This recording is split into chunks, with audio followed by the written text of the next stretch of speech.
ಭೂಮಾತೆಗೊಂದು ಉಡುಗೊರೆ ಭಾರತದ G20 ಉಪಗ್ರಹ.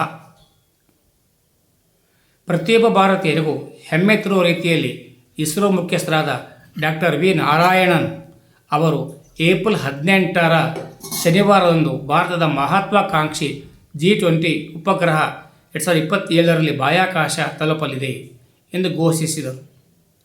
ರಕ್ಷಣಾ ಸಂಶೋಧನಾ ಮತ್ತು ಅಭಿವೃದ್ಧಿ ಸಂಸ್ಥೆ DRDO, ಇಸ್ರೋ ಮತ್ತು ಏರೋನಾಟಿಕಲ್ ಸೊಸೈಟಿ ಆಫ್ ಇಂಡಿಯಾದ ವಿಜ್ಞಾನಿಗಳೊಡನೆ ಇಂಜಿನಿಯರಿಂಗ್ ಸ್ಟಾಫ್ ಕಾಲೇಜ್ ಆಫ್ ಇಂಡಿಯಾದಲ್ಲಿ ಆಯೋಜಿಸಿದ ಸಂವಾದದಲ್ಲಿ ಮಾತನಾಡುವ ಸಂದರ್ಭದಲ್ಲಿ ಡಾಕ್ಟರ್ ನಾರಾಯಣನ್ ಈ ರೋಮಾಂಚಕ ವಿಚಾರವನ್ನು ಹಂಚಿಕೊಂಡರು.